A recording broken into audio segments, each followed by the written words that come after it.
I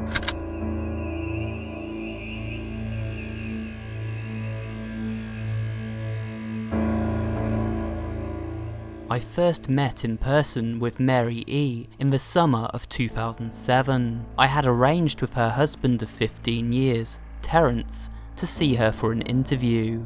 Mary had initially agreed, since I was not a newsman, but rather an amateur writer, gathering information for a few early college assignments, and, if all went according to plan, some pieces of fiction. We scheduled the interview for a particular weekend when I was in Chicago on unrelated business. But at the last moment, Mary changed her mind and locked herself in the couple's bedroom, refusing to meet with me. For half an hour I sat with Terence as we camped outside the bedroom door, I listening and taking notes, while he attempted fruitlessly to calm his wife. The things Mary said made little sense, but fit with the pattern I was expecting. Though I could not see her, I could tell from her voice that she was crying, and more often than not, her objections to speaking with me centered around an incoherent diatribe on her dreams, her nightmares. Terence apologised profusely when he ceased the exercise, and I did my best to take it in stride. Remember that I wasn't a reporter in search of a story, but merely a curious young man in search of information. Besides, I thought at the time I could perhaps find another, similar case if I put my mind and resources to it. Mary E. was the sysop for a small Chicago-based bulletin board system in 1992 when she first encountered smile.jpg and her life changed forever. She and Terence had been married for only 5 months. Mary was one of estimated 400 people who saw the image when it was posted as a hyperlink on the BBS, though she is the only one who has spoken openly about the experience. The rest have remained anonymous, or are perhaps dead. In 2005, when I was only in 10th grade, smile.jpg was first brought to my attention by the burgeoning interest in web-based phenomena. Mary was the most often cited victim of what is sometimes referred to as smiledog. The being smile.jpg is reputed to display. What caught my interest, other than the obvious macabre elements of the cyber legend and my proclivity towards such things, was the sheer lack of information, usually to the point that people don't believe it even exists, other than as a rumour or hoax. It is unique because though the entire phenomenon centres around a picture file, that file is nowhere to be found on the internet. Certainly many photo-manipulated simulacra litter the web, showing up with most frequency on sites such as the image board 4chan, particularly the X-focused paranormal subboard. It is suspected these are fakes because they do not have the effect the true smile.jpg is believed to have, namely sudden onset temporal lobe epilepsy and acute anxiety. This purported reaction in the viewer is one of the reasons the phantom-like smile.jpg is regarded with such disdain, since it is patently absurd, though depending on whom you ask, the reluctance to acknowledge smile.jpg's existence might be just as much out of fear as it is out of disbelief. Neither smile.jpg nor smile.dog is mentioned anywhere on Wikipedia, though the website features articles on such other, perhaps more scandalous shock sites, such as hello.jpg or 2 girls 1 cup. Any attempt to create a page pertaining to smile.jpg is deleted by any of the encyclopedia's many admins. Encounters with smile.jpg are the stuff of internet legend.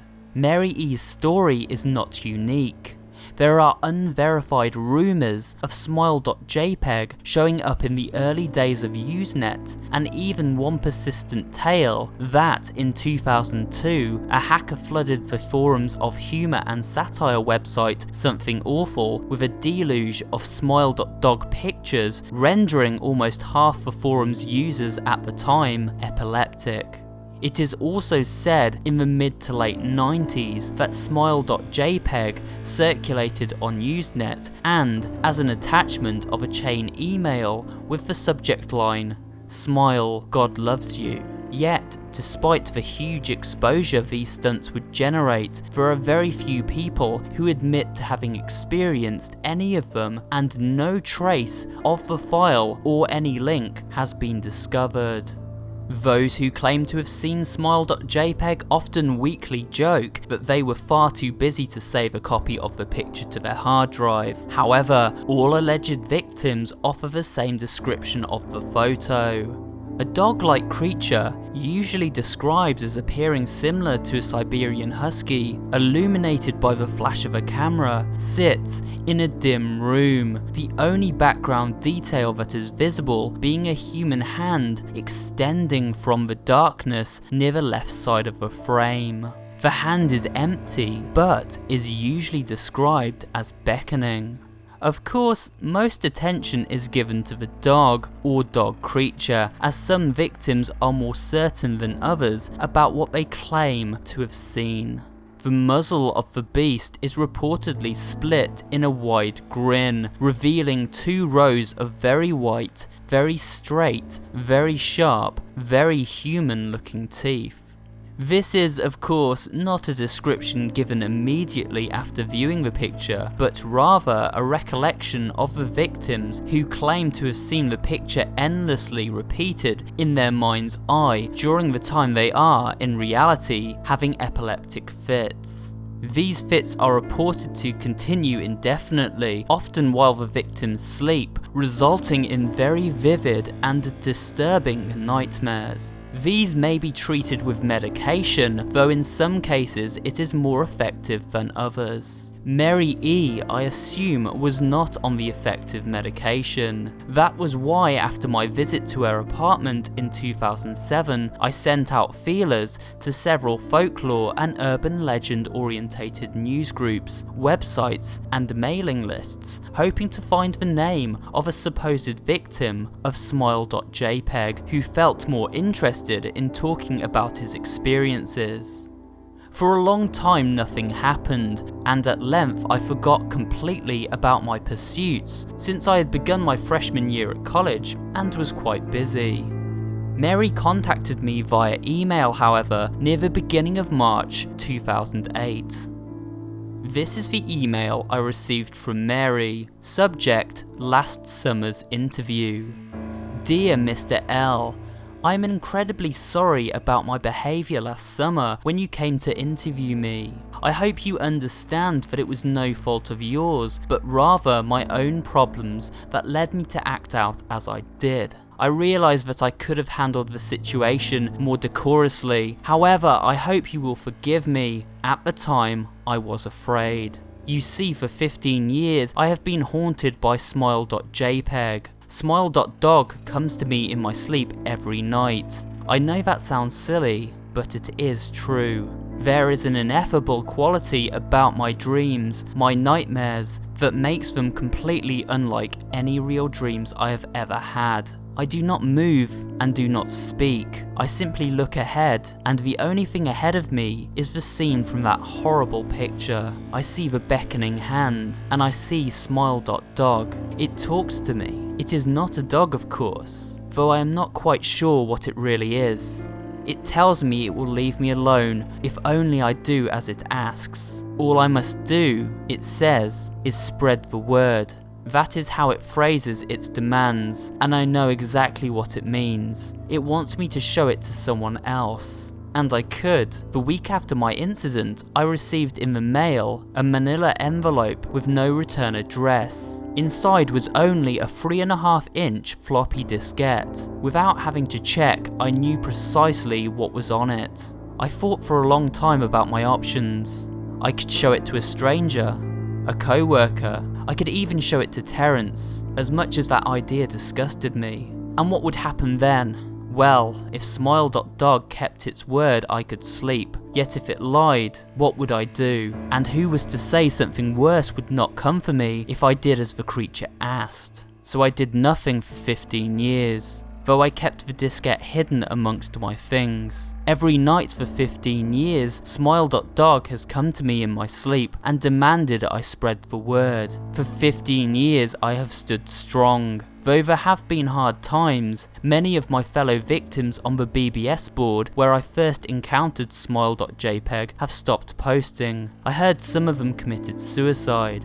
Others remained completely silent, simply disappearing off the face of the web.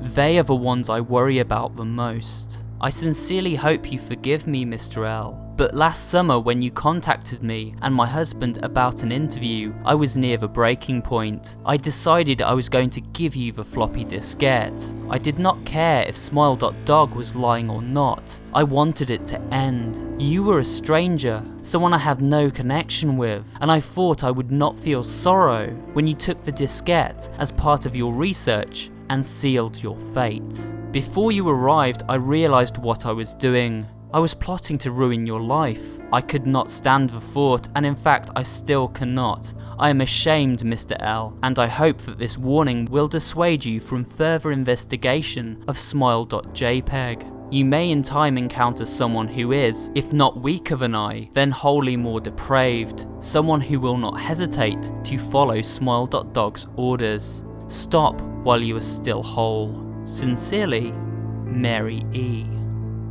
Terence contacted me later that month with the news that his wife had killed herself. While cleaning up various things she'd left behind, closing email accounts and the like, he happened upon the above message. He was a man in shambles. He wept as he told me to listen to his wife's advice. He found the diskette, he revealed, and burned it until nothing but a skinny pile of blackened plastic remained.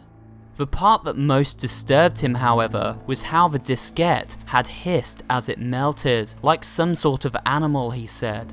I will admit, I was a little uncertain about how to respond to this. At first I thought perhaps it was a joke, with the couple belatedly playing with the situation in order to get a rise out of me. However, a quick check of several Chicago newspapers and online obituaries proved that Mary E. was indeed dead.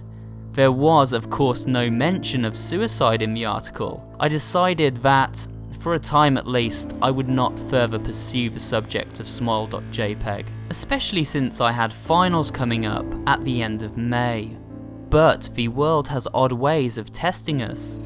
Almost a full year after I'd returned from my disastrous interview with Mary E., I received another email. This email was from Eliza Here, 82, and the subject was simply Smile. It read, "Hello, I found your email address through a mailing list. Your profile said you are interested in SmileDog. I have saw it. It is not as bad as everyone says. I have sent it to you here, just spreading the word." The final line chilled me to the bone. According to my email client, there was one file attached called, naturally, smile.jpg. I considered downloading it for some time. It was most likely a fake, I imagined, and even if it wasn't, I was never wholly convinced of smile.jpg's particular powers. Mary E.'s account had shaken me, yes, but she was probably mentally unbalanced anyway. After all, how could a simple image do what smile.jpg was said to accomplish? What sort of creature was it that could break one's mind with only the power of the eye? And if such things were patently absurd, then why did the legend exist at all? If I downloaded the image, if I looked at it, and if Mary turned out to be correct, if smile.dog came to me in my dreams, demanding I spread the word, what would I do? Would I live my life as Mary had, fighting against the urge to give in until I died? Or would I simply spread the word, eager to put it to rest? And if I chose the latter route, how could I do it? Whom would I burden in turn? If I went through with my earlier intention to write a short article about smile.jpg, I decided I could attach it as evidence, and anyone who read the article, anyone who took interest, would be affected. And even assuming the smile.jpg attached to the email was genuine, would I be capricious enough to save myself in that manner? Could I spread the word? Yes. Yes, I could.